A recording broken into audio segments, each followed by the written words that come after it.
తప్పకుండా పారాయణ చెయ్యవలసినటువంటి స్తోత్రములు కొన్ని చెప్తారు. అపరాజితా సూక్తము అని ఒక సూక్తం, నారాయణ సూక్తము, కీలకము, అర్గళ, ఇలా కొన్ని సూక్తాలు వస్తాయి. అందులో అపరాజితా సూక్తం గురించి, నారాయణీ స్తుతి గురించి పెద్దలు ఏం చెప్తారంటే, ఇది నిత్యపారాయణ చేసిన వాడు అసలు వెతుక్కోవలసిన అవసరం లేదు జీవితంలో దేనికి అని చెప్తారు. అంతేకాదు, మీతో నేను ఒక యథార్థం చెప్తాను, నా పేర్లు కూడా అందుకే అలా ఉంటాయి. దుర్గా సూక్తం, కాత్యాయని సూక్తం, నారాయణ సూక్తం, పృథివీ సూక్తం, భూసూక్తం, శ్రీ సూక్తం, పురుష సూక్తం అలా ఉండదు. అర్గళా సూక్తం అని ఉంటుంది. అర్గళా అన్న మాటకు అర్థం ఏంటో తెలుసా? అడ్డగడియ అని.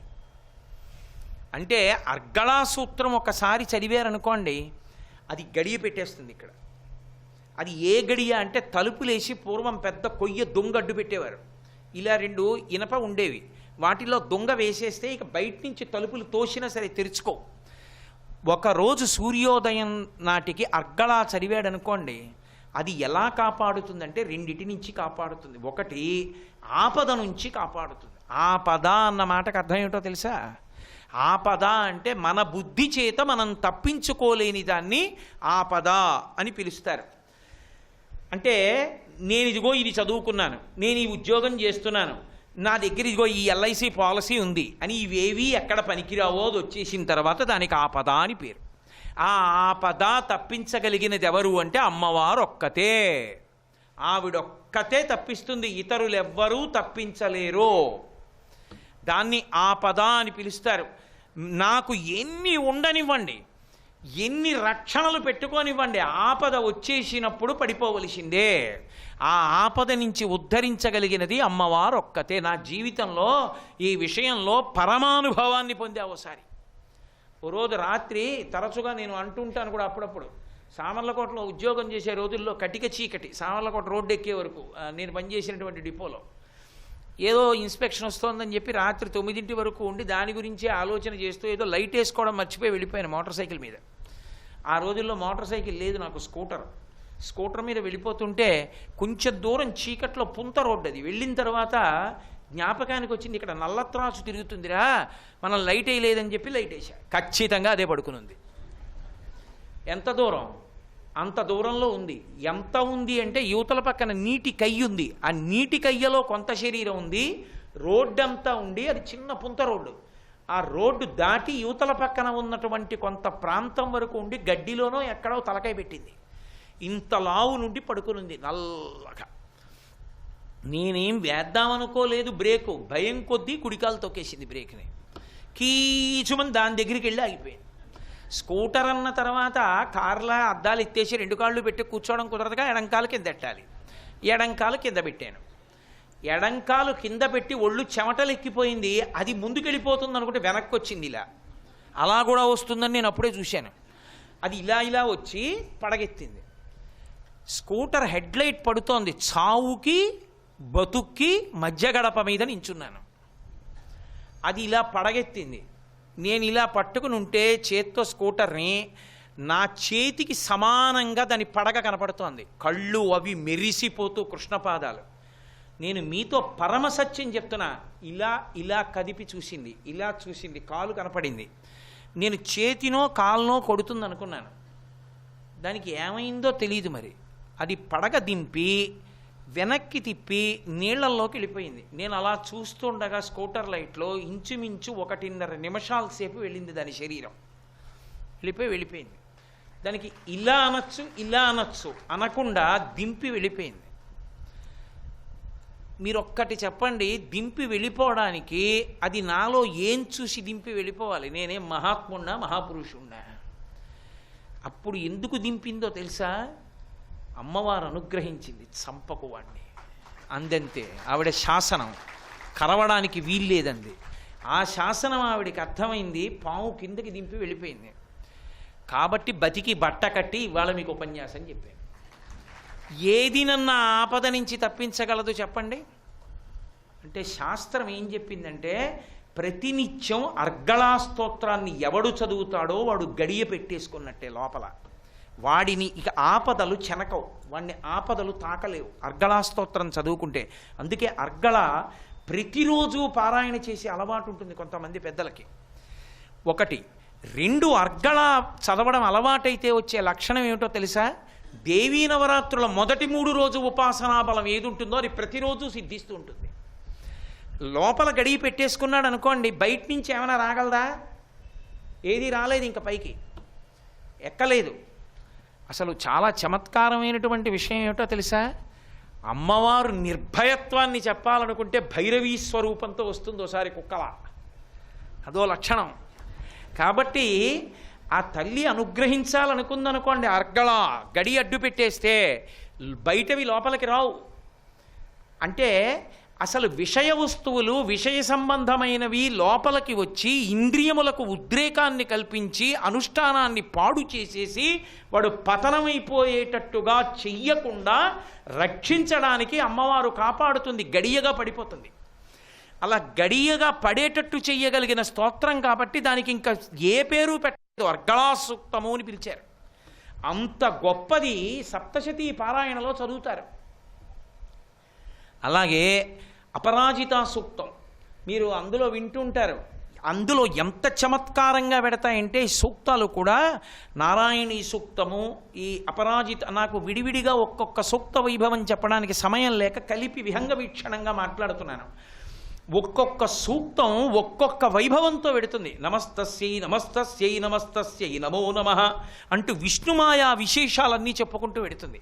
ఇందులో ఒక్కొక్కసారి ఆ మాయా ప్రసరణం భౌతికాభివృద్ధికి ఎలా కారణమవుతుందో కూడా చెప్తుంది.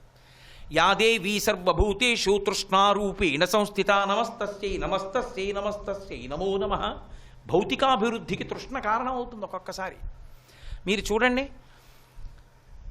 ఒక్క తీపే ఎన్ని రకాలైన పదార్థాలు, ఎన్ని రకాల తీపులుగానో ఉంటాయి. ఎందుకని? తృష్ణ ఉన్నవాడు ఉన్నాడు, వాడు బాదంగీర్ చేయొచ్చు, గులాబ్ జామ్ చేయొచ్చు, కాజా చేయొచ్చు, బూందీ చేయొచ్చు, లడ్డూ చేయొచ్చు, తొక్కుడు లడ్డూ చేయొచ్చు. ఇన్ని రకాలైన తీపులు వాడి తృష్ణ చేత వాడు కనిపెట్టాడు కాబట్టి మనం తింటున్నాం. అలాగే తృష్ణ ఒక్కొక్కడి ఎందు శాస్త్రంగా అభివృద్ధి చెందితే వాడు చిత్ర విచిత్రమైనవన్నీ కనిపెడుతూ ఉంటాడు.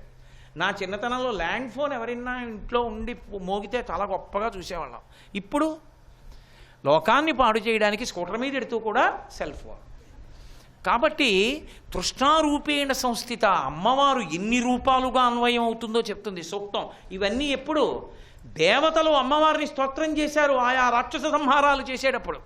అలాగే కీలకం, మనసులో చింతన చేయడం చేత ఆ స్తోత్రాన్ని ఒక్కసారి చింతన చేస్తే చాలు దాని వైభవాన్ని అనుగ్రహించేస్తుంది. ఇన్నిటినీ తీసుకెళ్ళి సప్తశతి అంతర్భాగం చేస్తారు. అందుకే సప్తశతి వేదమంత్రంలాగా మనకు అర్థం కాకపోయినా కర్మకాండని చూస్తే చాలు, భక్తితో అనుగ్రహించడం కాదు. సప్తశతి మీరు వింటూ కూర్చుంటే చాలు, సప్తశతి చదువుతున్నప్పుడు వింటే చాలు, అంత అనుగ్రహిస్తుంది ఆవిడ. అంత అనుగ్రహించగలిగినటువంటి తల్లి దుర్గా సప్తశతి. దుర్గా అన్న ఒక్క పేరుతో నిలబడిపోతుంది అంతే. ఇన్ని శక్తులు చిట్ట చివరికి ఎందులోకి వెళ్ళిపోతాయంటే ఆ దుర్గా అన్న నామంలోకి వెళ్ళి నిలబడిపోతాయి. అందుకే దుర్గా సప్తశతి. ఆ దుర్గా వైభవం ఎంత గొప్పది అంటే ఆవిడ బయట ఆపదల నుంచి కాపాడగలదు, లోపలికి మనసుని పాడు చేసేవి చేరకుండా చెయ్యగలదు. అందుకే మీరు కొన్ని సూక్తాలు చదువుతున్నప్పుడు ఒక విచిత్రం ఉంటుంది. ఒక మంత్రం చెప్తారు, అవన్నీ మంత్రాలే. అందుకే సప్తశతి గురించి చెప్తూ పెద్దలు ఒక మాట చెప్తారు, 4 ఉన్నాయి, ఈ 4 పురుషార్థములకు అధికారములని చెప్తారు. ధర్మం గురించి తెలుసుకోవాలి అంటే మనుధర్మశాస్త్రం. అర్థము అంటే డబ్బు కావాలి అనుకుంటే, దేన్నైనా సాధించగలిగినటువంటి ప్రజ్ఞ పెరగాలి అనుకుంటే దుర్గా సప్తశతి. కామము గురించి తెలుసుకోవాలి అంటే వాత్సాయన కామసూత్రం. మోక్షము గురించి తెలుసుకోవాలి, మోక్షమును పొందాలి అంటే భగవద్గీత. ఈ 4 ఆధారములు అంటారు. పురుషార్థములు 4ంటికి ఈ 4 సాధనములు. అందుకే సప్తశతి మోక్షానికి సాధనం. సప్తశతి ఇక్కడ సమస్తమైన వాటిని సాధించుకోవడానికి సాధనం. అందుకే సప్తశతి చేతిలో ఉన్నవాడు, సప్తశతి పారాయణ చేసేవాడు, సప్తశతి సూక్తాలు తెలుసున్నవాడు దేన్నైనా సాధించుకోగలడు. 2, అది విన్నా చాలు. కేవలం అది మీరు అందులో కూర్చుని హవిస్సివ్వక్కర్లేదు, శ్రద్ధగా కూర్చుని మాట్లాడకుండా అది వింటుంటే చాలు. అందుకే ఆ సూక్తాల్లో కూడా కొన్ని చమత్కారాలు పెడతాయి. ఒక మంత్రం చెప్తారు, ఒక రూపాన్ని చెప్పి నమస్కారం చేస్తారు, అన్నీ మంత్రాలే అంటారు. అందుకే కిందో మాట చెప్తారు, రూపం దేహి, జయం దేహి, యశో దేహి, దిశో జహి అంటుంటారు, 4 అడుగుతుంటారు.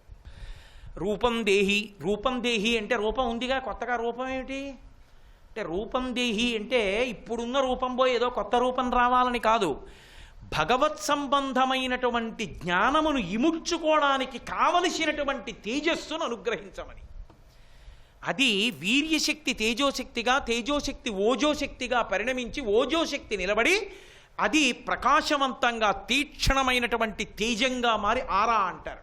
అటువంటి తేజస్సుగా మారగలిగినటువంటి శక్తి నాకు కృపచేయి అని అడగడం, ఊర్ధ్వముఖ చలనం చేయడం. రూపం దేహి, జయం దేహి.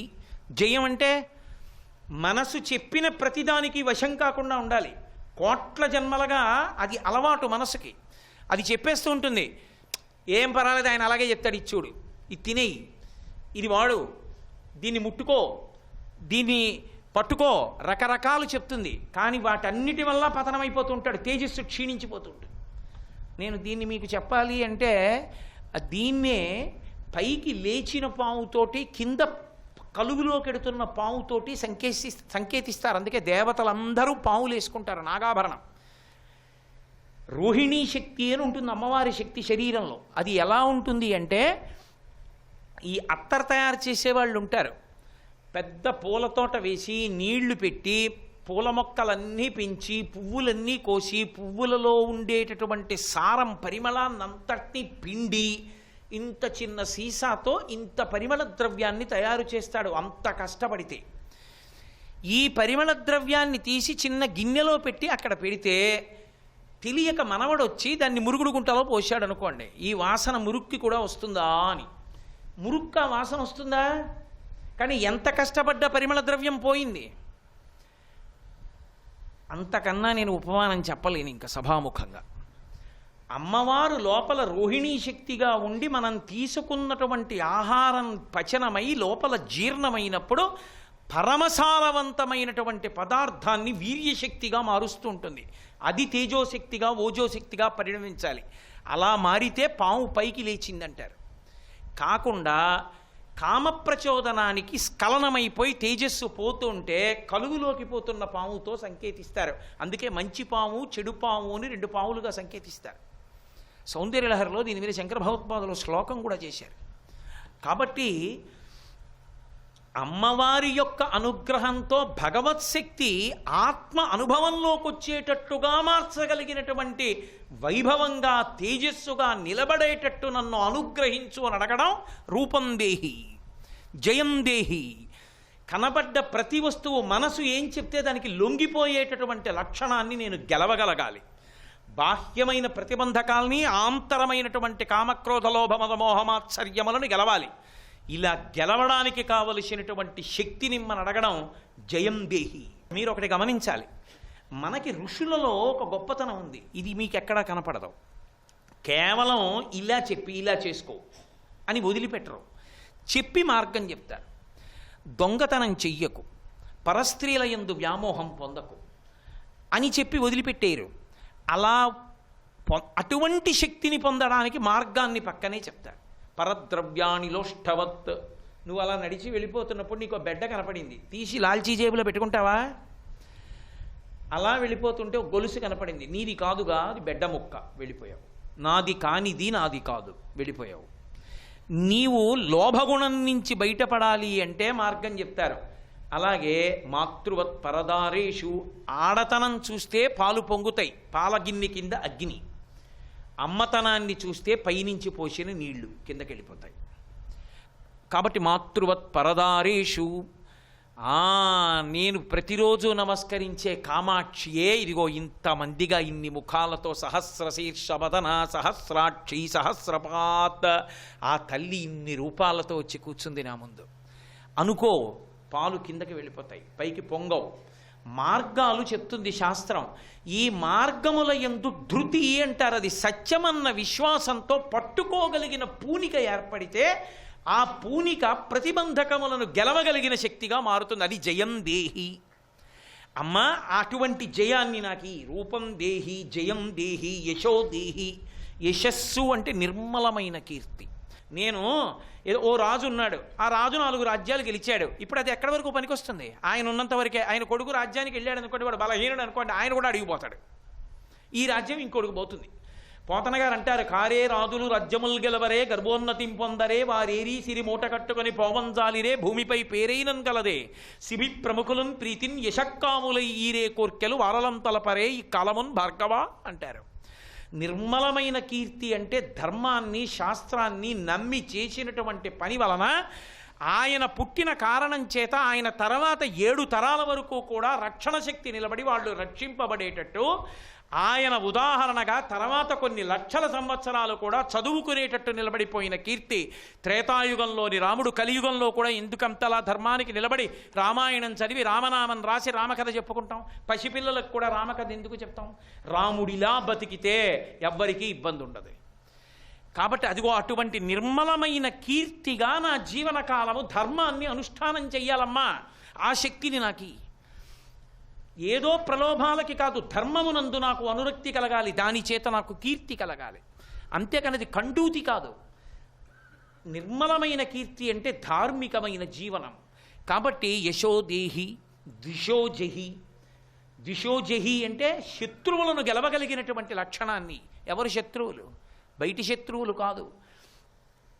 శంకర భగవత్పాదులు ఓ మాట అంటారు, ఎవరి గురించి బయట దొంగలున్నారు ఎత్తుకుపోతారని వెంగబెట్టుకుంటావు? కామక్రోధశ్చ లోభశ్చ దేహే తిష్టంతి తస్కరాః జ్ఞానరత్నాపహారాయ తస్మాత్ జాగ్రత్త.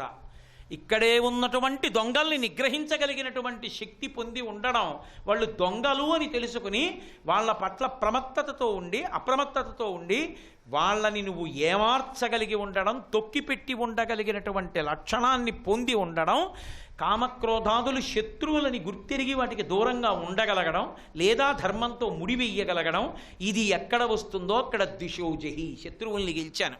అందుకే అమ్మవారి నామం చెప్పి నమః అంటారు. కింద మళ్ళీ వెంటనే రూపం దేహి జయం దేహి యశో దేహి దిశోజహి అంటుంటారు.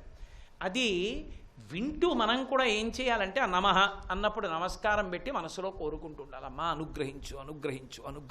అందుకే సప్తశతి ఎక్కడ పారాయణం జరుగుతుంటో అక్కడికి వెళ్ళి కూర్చుని వింటారు. అది ఎందుచేత అంటే బయట ఆపదని అడ్డు పెడుతుంది, లోపల ఆధ్యాత్మిక అభివృద్ధినిస్తుంది. అటువంటి దుర్గా సప్తశతి అన్న పేరుతో ఆ తల్లి ఇన్ని వైభవాలకి కారకురాలవుతుంది. అందుకే చిట్ట చివరికి వెళ్ళి ఆ ఒక్క పేరులో ఆమె నిలబడిపోతుందంతే. అందుకే చూడండి, నేను మీతో మనవి చేయాలంటే శంకర భగవత్పాదులు అసలు అమ్మవారి యొక్క వైభవాన్ని, అమ్మవారి యొక్క ఉపాసన వలన లభించేటటువంటి పరమ ప్రయోజనాన్ని సౌందర్యలహరిలో ఒక శ్లోకంలో చెప్పి పూర్తి చేశారు. అంటే అది పూర్తి చేసిన శ్లోకం అని కాదు నా ఉద్దేశ్యం. సరస్వత్యా లక్ష్మ్యా విధిహరి సపత్నో విహరతే రతేః పాతివ్రత్యం శిథిలయతి రమ్యేన వపుషా చిరంజీవన్నేవ క్షపిత పశుపాశవ్యతికరః పరానందాభిక్యం రసయతి రసం తద్ధజనవాన్ అన్నారు. ఈ ఒక్క శ్లోకం జాగ్రత్తగా అర్థమైతే శారదా నవరాత్రులు ఎందుకు జాగ్రత్తగా జీవితంలో చెయ్యాలో, శారదా నవరాత్రుల్లో అమ్మవారి ఉపాసన చేయకపోతే ఏం కోల్పోతామో అర్థమవుతుంది. సరస్వత్యా లక్ష్మ్యా, శంకరాచార్యుల వారు మొదట సరస్వతీ కటాక్షాన్ని అడిగారు. జ్ఞానమార్గావలంబకులు అని కాదు దాని అర్థం. కామాక్షి పరదేవత దగ్గర కూడా ఆవిడ దగ్గర నిలబడి ఉన్నప్పుడు సవ్య దక్షిణ సేవిత, ఆ లక్ష్మీదేవి సరస్వతీదేవి అమ్మవారి పక్కన నిలబడ్డప్పుడు కుడి పక్కన ఎవరున్నారో వారికన్నా రెండో పక్కన ఉన్నటువంటి వారు అనుగ్రహ ప్రదానమునందు ఎక్కువ శక్తివంతులు లేదా రక్షణ ఎక్కువ ఇవ్వగలిగిన వారు అని గుర్తు. అందుకే మీరు చూడండి, కామాక్షి పరదేవతకి కుడివైపున సరస్వతీదేవి ఉంటుంది, ఎడం వైపున లక్ష్మీదేవి ఉంటుంది. మన ప్రారంధం ఏమిటంటే తెలిసి తెలియని వాళ్ళు ముద్రణ చేయడం మొదలెట్టిన తర్వాత ఇవాళ పరదేవతకి కుడి పక్కన లక్ష్మి ఉంటుంది, ఎడం పక్కన సరస్వతి ఉంటుంది. అందుకే సమాజం ఇలా అయిపోయింది. కానీ మీరు చూడండి, విజయవాడ కనకదుర్గమ్మని దర్శనం చేయండి, దుర్గమ్మ తల్లి నించున్న వైపు నుంచి చూస్తే కుడివైపుకి సరస్వతీదేవి ఉంటుంది, ఎడం పక్కన లక్ష్మీదేవి ఉంటుంది. ఎందుకో తెలుసా దాని అర్థం? లక్ష్మీదేవి తక్కువని కాదు, ఆవిడ ఎప్పుడూ తక్కువ కాదు, నిన్ననేగా చెప్పా. అన్నీ కలిపి మళ్ళీ ఆవిడే అన్నప్పుడు ఆవిడ తక్కువ ఈవిడ ఎక్కువ ఎందుకు చెప్తాను? అది కాదు నా ఉద్దేశం. మన వైపు నుంచి చూసినప్పుడు సరస్వతీ కటాక్షం ఉందనుకోండి, లక్ష్మీ కటాక్షం మిమ్మల్ని బెంగపెట్టుకునేటట్టు చేయదు. పైగా ఏది ఉన్నదో దానితో తృప్తిగా బతకగలడు, సంతోషంగా జీవనం చేయగలడు. సరస్వతీ కటాక్షం లేని లక్ష్మీ కటాక్షం రెండు రకాలుగా భయహేతు. ఒకటి, ఉన్నదాన్ని ఎవడు పట్టుకెళ్ళిపోతాడో అని బెంగ. ఎందుకని? ఓ కూడిక రాదు, ఓ తీసివేత రాదు, ఓ గుణకారం రాదు, ఒక భాగహారం రాదు, ఎంతుందో తెలియదు, ఎక్కడ సంతకం పెట్టాలో తెలియదు, వేలిముద్ర వేస్తే ఏం చేస్తున్నాడో తెలియదు. సరస్వతీ కటాక్షం లేదు కాబట్టి లక్ష్మీ కటాక్షం భయకారకమైంది. రెండు, సరస్వతీ కటాక్షం లేని లక్ష్మీ కటాక్షం ఆత్మని పాడు చేసేస్తుంది. ఎందుకని? ఎక్కడ దానం చెయ్యాలో తెలీదు, అపాత్ర దానం చేసేస్తాడు పట్టుకెళ్ళి. సరస్వతీ కటాక్షం లేదు, ఎక్కడ దాన్ని వెచ్చించకూడదో అక్కడ వెచ్చిస్తాడు, ఎక్కడ వెచ్చించాలో అక్కడ వెచ్చించాడు. ఈ రెండు కారణముల చేత అభ్యున్నతిని పొందడు. అందుకని ముందు సరస్వతీ కటాక్షం ఉండాలి. సరస్వతీ కటాక్షం ఉందనుకోండి, ఎక్కడికి వెళ్ళినా సరే సంతోషంగా జీవితం గడిపేస్తాడు. విద్వాన్ సర్వత్ర పూజ్యతే. పైగా జీవితానికి జ్ఞానమే మోక్షమునకు కారణము కాబట్టి అటువంటి సరస్వతీ కటాక్షం పక్కన ఎలా పెట్టగలరు మీరు? అందుకే సరస్వత్యా లక్ష్మ్యా విధిహరి సపత్నో విహరతే. ఆ అమ్మవారిని పూజ చేసిన వాడికి ఎటువంటి సరస్వతీ కటాక్షం వస్తుందంటేట, వాడి వాగ్వైఖరి చూసి చతుర్ముఖ బ్రహ్మగారు 4 చేతులతో 4 తలకాయలు పట్టుకుంటాట. ఒరే సరస్వతి నా ఇల్లాలు కదా, అందరికన్నా ఎక్కువ నాకు కదా ఉండాలి సరస్వతీ కటాక్షం, నాకన్నా ఎక్కువ వీడి దగ్గర కనబడుతోంది ఏమిట్రా అనుకుంటాట. అంటే బ్రహ్మగారు అసూయపడేంత సరస్వతీ శక్తి. సరస్వత్యా లక్ష్మ్యా విధి హరిసపత్నో విహరతే. లక్ష్మీ కటాక్షం ఎంత పొంది ఉంటాడంటే, సరస్వతీదేవి లక్ష్మీదేవి ఓ చోట ఉండవండి అంటుంటారు. ఇవన్నీ ఈ పనికి మాలిన మాటలు చెప్పేవాళ్ళు అందరూ ఏ ఆధారంతో చెప్తారో తెలుసా? విష్ణువు యొక్క నాభికమలంలోంచి బ్రహ్మగారు వచ్చారు కాబట్టి, బ్రహ్మగారి భార్య సరస్వతీదేవి కాబట్టి, సరస్వతీదేవి విష్ణువు యొక్క ఇల్లాలైన లక్ష్మీదేవికి కోడలు కాబట్టి, అత్తా కోడళ్ళు ఓ చోటు ఉంటే దెబ్బలాడుకుంటారు కాబట్టి ఓ చోట ఉండరు. వేరుకాపాలు పెట్టడం అలవాటైపోయిన వాళ్ళు ఈ మాటలు చెప్తుంటారు తప్ప నిజంగా వాళ్ళు ఏం అలా దెబ్బలాడుకోవడానికి అది రూపాలు కావు అవి. ఏ బట్టలు వేసుకుంటే ఆ బట్టలు వేసుకుని అలా అనుగ్రహిస్తుంది అమ్మవారు. మీరు బాగా అర్థం చేసుకోవాలంటే అంతే. కలెక్టర్ అండ్ డిస్ట్రిక్ట్ మ్యాజిస్ట్రేట్ అంటారు, ఇద్దరు ఉంటారు ఏమిటి? ఉండరు. ఆయనే కలెక్టర్, ఆయనే మ్యాజిస్ట్రేట్. ఆయనే కలెక్టర్గా కారు దిగుతాడు, మ్యాజిస్ట్రేట్గా సీల్ చేసేసాను ఈ ఆఫీస్ అంటాడు, వీడిని సస్పెండ్ చేసేసానంటాడు. ఆయన వెడితే అధికారం లేని ఆఫీసు లేదు. ఏ ఆఫీసులోకైనా వెళ్ళొచ్చు, ఆయన ఎవరినైనా సస్పెండ్ చేయొచ్చు. ఎందుకని? ఆయనే ఫైర్ అనొచ్చు, కాల్చి బారాయణ వెళ్ళనొచ్చు, కర్ర పెట్టి కోటావతల బారాయణ అనొచ్చు, బాష్పవాయువు ప్రయోగించండి అనొచ్చు, తీర్పు చెప్పచ్చు, ఓ పట్టా ఇచ్చేయచ్చు, 4 ఎకరాలు ఇచ్చేయచ్చు, అగ్ని ప్రమాదం తగిలిన వాళ్ళకి ఓ 10,000 రూపాయలు ఇచ్చేయచ్చు, పడవ మునిగిపోతే ఓ 50,000 ఇచ్చేయచ్చు. ఆయనే న్యాయమూర్తి, ఆయనే కలెక్టర్. మనం పెట్టుకున్న వ్యవస్థలోనే 2 పదవులు ఒక వ్యక్తికి ఉంటే, పరమేశ్వరుడు పెట్టిన వ్యవస్థలో ఆయనే ఇన్ని పదవులు ఒకడు చేస్తాడంటే మీకు ఎందుకు అనుమానం?